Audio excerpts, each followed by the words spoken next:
ನಮ್ಮ ದಕ್ಷಿಣ ಭಾಗದಲ್ಲಿ ಯಾರು ಕಾರ್ಯಕರ್ತರಿಗೆ ಸ್ಪಂದಿಸ್ತಾರೋ, ಕಾರ್ಯಕರ್ತರು ನಮ್ಮ ಜೊತೆಗೆ ಇರ್ತಾರೋ, 24 ಗಂಟೆ ಏನೇ ಕಷ್ಟ ಸುಖ ಅಂತ ನೋಡೋ ವ್ಯಕ್ತಿಗೆ ನೋಡಿ ಸಾಮಾನ್ಯ ಮನುಷ್ಯನಿಗೆ ಟಿಕೆಟ್ ಕೊಡಬೇಕು. ಆ ರೀತಿ ಸಾಮಾನ್ಯ ಮನುಷ್ಯರು ಇದಾರ ನಿಮ್ಮಲ್ಲಿ? ಇದಾರೆ. ದಕ್ಷಿಣ ಭಾಗದಲ್ಲಿ ಸಾಮಾನ್ಯ ಮನುಷ್ಯರೇ ಇರೋದು. ಕಾರ್ಯಕರ್ತರು ತುಂಬಾ ಜನ ಇದ್ದಾರೆ. ಮನೆ ಮಠ ಬಿಟ್ಟು ಪಕ್ಷ ಅಂತ ಪಕ್ಷದ ಅಭಿಮಾನಕ್ಕೋಸ್ಕರ ದುಡಿಯೋರು ಬಹಳ ಜನ ಇದ್ದಾರೆ.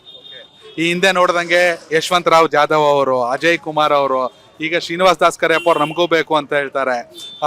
ನಿಮ್ ಪ್ರಕಾರ ಸೂಕ್ತವಾಗಿ ಎಲ್ಲಾರು ಯಾರಿಗೆ ಟಿಕೆಟ್ ಕೊಟ್ಟರು ಎಲ್ಲ ಒಟ್ಟಾಗಿ ಚುನಾವಣೆ ಮಾಡಕ್ ರೆಡಿ ಇದ್ದೀರಾ?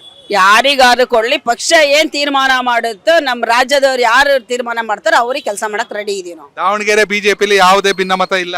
ಈಗ ಭಿನ್ನಮತ ಇಷ್ಟು ದಿನ ಇತ್ತು, ಈಗೆಲ್ಲ ಒಂದಾಗಿದ್ದಾರೆ.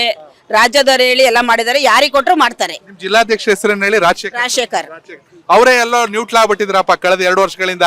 ಸೆಂಟ್ರಲ್ ಮಿನಿಸ್ಟರ್ ಸೋಮಣ್ಣ ಅವ್ರು ಬಂದ್ರು ಕಾಣಿಸ್ಕತ್ತಿರ್ಲಿಲ್ಲ ಅವರು ಈಗ ಅವಾಗ ಒಂದು ಕಡೆ ಇದ್ರು ಅವ್ರು. ಈಗ 2 ಕಡೆ ಬೇಕು, ಅವ್ರನ್ನ ಕರ್ಕೊಂಡು ಇವ್ರನ್ನ ಕರ್ಕೊಂಡು ಬೇಕು ಅಂತ ಹೇಳಿ ಸ್ಪಂದಿಸ್ತಿರ್ಲಿಲ್ಲ. ಈಗ ಅವರೇ ಒಂದು ಗುಂಪು ಮಾಡ್ಕೊಂಡು ಆ ಗುಂಪಲ್ಲಿ ಇದ್ರು. ಈಗ ಗುಂಪು ಬಿಟ್ಟು ಈಗ 2 ಕಡೆನೂ ಇದಾರ ಅವ್ರು.